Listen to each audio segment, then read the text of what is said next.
वंचित बहुजन आघाड़ी के प्रवक्ता फारूक अहमद खान ने बीजेपी और कांग्रेस दोनों की खिंचाई की। उन्होंने कहा, दोनों दल कांग्रेस और बीजेपी या महायुति महाविकास आघाड़ी के सभी घटक दल, इन्होंने माइनॉरिटीज़ और विशेषकर मुस्लिम समुदाय का हमेशा वोट बैंक के लिए इस्तेमाल किया है, लेकिन उन्हें कभी कोई मौका नहीं दिया। अजी जिवाजी महाले होता जीवा म्हणून वाचला शिवाय ये पूरा डायलॉग फेमस है।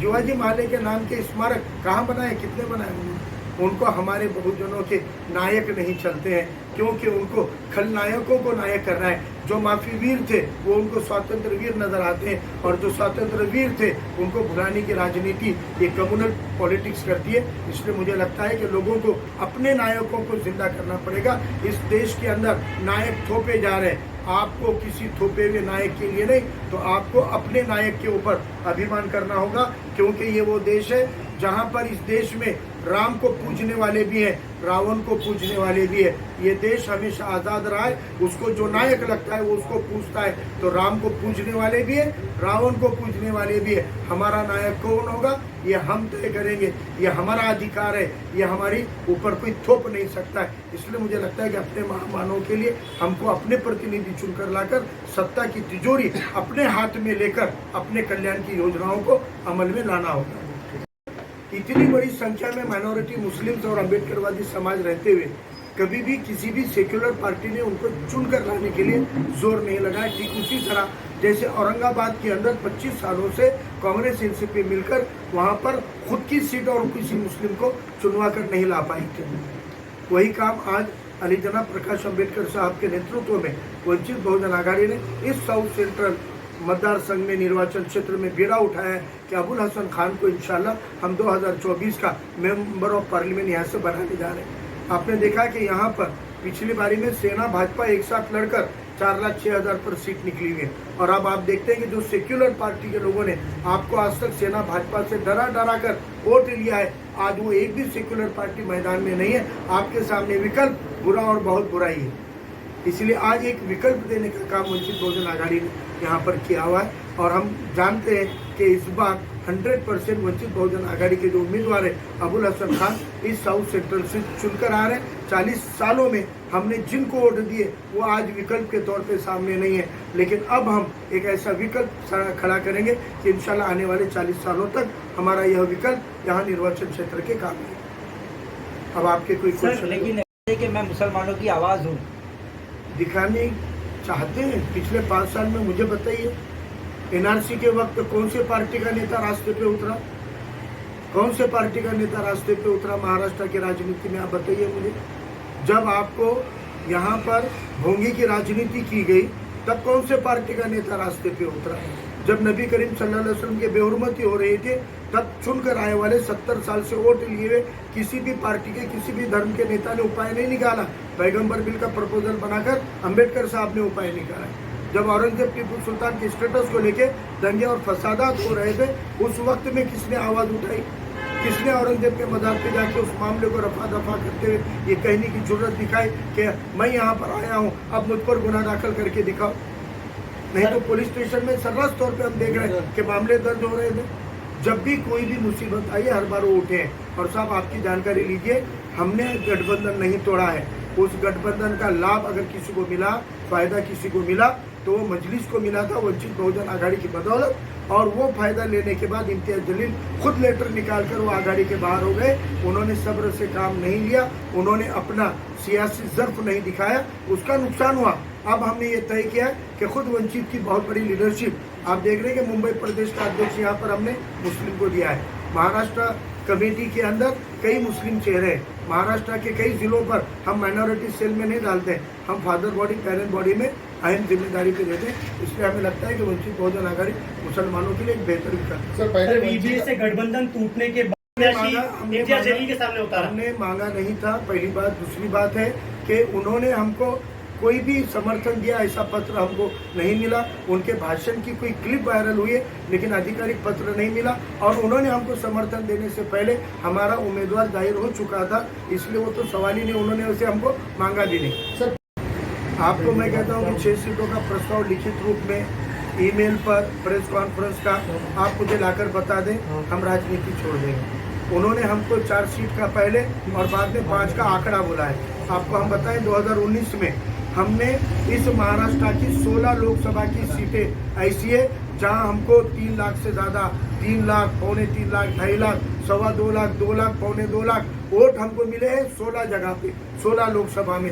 और जो सीटें वो हमको दे रहे थे, अकोला छोड़कर जो सीटें दे रहे थे, वो सीटें ऐसी जगह है जहां हम चौथे 5वें नंबर पर रहेंगे। यानी उनके साथ आघाड़ी में जाकर 100% हारने के बजाय अपने बल पर जीतने की राजनीति को प्रेफर करना, ये आदरणीय बाला साहब अम्बेडकर जी का फैसला था।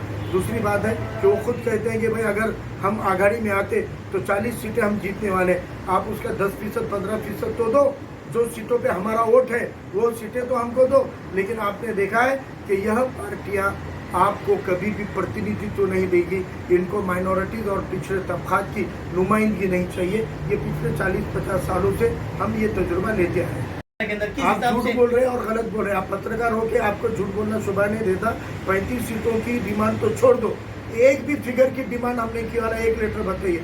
जब इन्होंने हमको ऐसी सीटें दी जहां हमारे पास में वोट ही नहीं है और हमको जहां लाखों के वोट है वो सीटें नहीं दी, तब हमने 17 की लिस्ट देकर कहा था ये 17 लोकसभा की सीटें जहां हमारे को लाखों के वोट है, इनमें से कौन सी और कितनी सीटें देते हो बताओ। उसके बाद उन्होंने किसी पत्रकारों को नहीं है तो आवाम तक तो गलत फहमियां, प्रोपेगेंडा मीडिया, गोदी मीडिया, मोदी मीडिया जो करता है वही आपके भी कानों पे जा रहा है। इससे पता चलता है कि वंचित बहुजन आघाड़ी के चरित्र पर कीचड़ उछालने का काम जो मोदी मीडिया करता है वही आम लोगों तक जाता है। आप तक ही अगर सही जानकारी नहीं है पत्रकारों तक, तो आम लोगों तक क्या जानकारी है। मैं मुस्लिम समाज से पूछना चाहता हूँ कि आज़ादी के पहले 8 से 10 बार मुसलमान को ऑल इंडिया कांग्रेस कमेटी का सदर बनाने वाली कांग्रेस ने आज़ादी के 77 साल में आज तक ना तो देश के कांग्रेस संगठन का अध्यक्ष बनाया, ना महाराष्ट्र के कांग्रेस संगठन का अध्यक्ष बनाया। जो अपनी जमात, अपनी पार्टी का अध्यक्ष पद आपको नहीं दे सकती है, वो आपको प्रतिनिधित्व तो नहीं देगी। इन 40 साल में आपने सेक्युलरिज्म को बचाने के लिए वोट किया। 40 साल पहले 400 से ज़्यादा सीट वाली कांग्रेस 40 पर सिमट गई और 40 साल पहले 2 सीट वाली कम्युनल फिरका परस्त बीजेपी 300 पार होकर अब 400 पार का दम भरी है। 40 साल से आपकी वोट डालने की जो पॉलिसी रही है, जो तजुर्बे रहे, वो नाकाम हुए हैं। आपको अब पॉलिटिकल विकल्प को बदलना पड़ेगा, क्योंकि आप सेक्युलर बोलकर जिस कांग्रेस को वोट देते हैं, आपने पिछली बार एकनाथ गायकवाड़ को 2,78,000 जो वोट दिए थे वो 99% वोट मुसलमानों के थे। दिगर कोई तबका इस पार्टी को वोट नहीं देता है। सेक्युलरिज्म के नाम से आपने कांग्रेस को एक मुस्लिम लीग बना दिया है। दिगर तबकों के साथ गए बिना हम फिरका परस्तों को हरा नहीं सकते।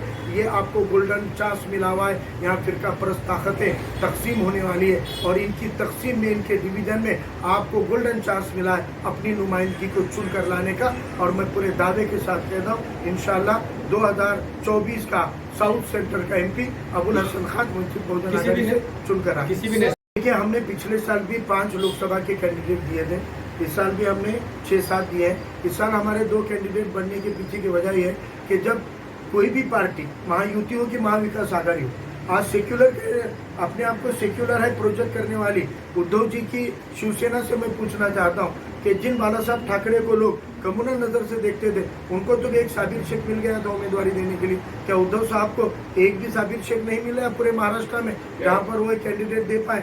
क्या फिर कांग्रेस और एनसीपी को एक भी मुसलमान इस काबिल नहीं लगता है कि वो महाराष्ट्र में लोकसभा की उम्मीदवारी चुनाव लड़ सके या वो चुनकर आकर पार्लियामेंट में नुमाइंदगी कर सके? अरे ये तो छोड़ दो, महाराष्ट्र से जब राज्यसभा पे मेंबर देना था तब उनको महाराष्ट्र में एक लायक आदमी नहीं मिला, एक काबिल मुसलमान नहीं मिला, तो उन्होंने यूपी के इमरान प्रतापगढ़ी को महाराष्ट्र से नुमाइंदगी देने का काम किया।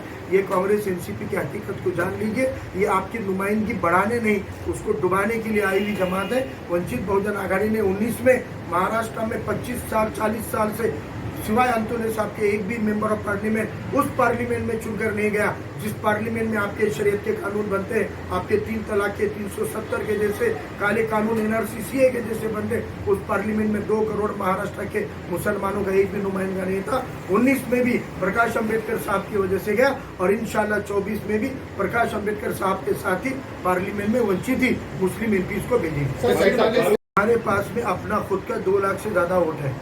पिछली लोकसभा में हमने 1 लाख से करीब वोट्स लिए हैं। अब आप मुझे बताइए, इस बार हम जो फोकस, क्योंकि तब हम नए थे, 6 महीने की पार्टी ने 1-1 लाख और 3-3 लाख तक वोट लिए थे। इन 5 सालों में रास्तों पे उतरने का, सब समाज घटकों को जोड़ने का काम हमने किया। हमारे पास मुस्लिम वोट छोड़कर 2 लाख से ज्यादा वोट है बॉम्बे के हर लोकसभा के अंदर। सभी वंचित बहुजन तबकों का 2-2.5 लाख वोट का बेस हमारा है। हम वोट नहीं काटेंगे, उल्टा मुसलमान हमको वोट देंगे तो ही आएंगे। मुझे बताओ 2,78,000 वोट मिले कांग्रेस के कैंडिडेट को साउथ सेक्टर के, तो मुसलमानों का पिछले साल 3 लाख वोट हुआ था ईवीएम में। फिर अकेले कांग्रेस को 3.25 लाख वोट, 2,78,000, तो मुसलमानों के अलावा कौन से बूथ पर वोट है? आप बूथ लिस्ट निकाल कर चेक कीजिए। वोट काटने का काम कांग्रेस कर रही थी।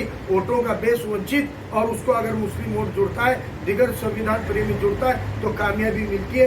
ये हम दावे के साथ आपको कहना चाहते हैं। तमाम मुस्लिम उलमा और तमाम मुस्लिम समाज और तबके के लोग एक प्लेटफॉर्म पर आकर एक सोच के साथ वोट करने को जा रहे हैं, फिर ये मुस्लिम कार्ड खेलकर इंतशार पैदा करने का क्या सवाल उठता है? मुसलमान कभी भी बढ़कर वोट नहीं करा है।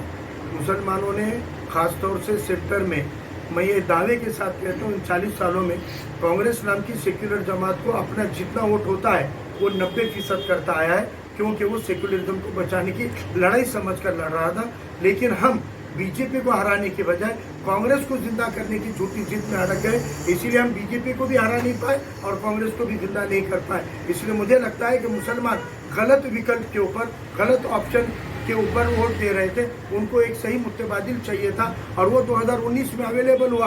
एक जगह मुसलमानों ने वंचित को वोट दिया तो वहाँ एमपी चुनकर आ गया, दीगर जगह देते हो आप आंकड़े निकाल कर अभी कैलकुलेट करो। 2019 के वंचित के वोटों में उस लोकसभा के मुसलमानों के आंकड़े मिला दो, आपको कामयाबी दिखेगी, आपको जीत दिखेगी। लेकिन जो 19 में नहीं हुआ, इंशाल्लाह वो 24 में जरूर होगा, ये मुझे पूरा यकीन है।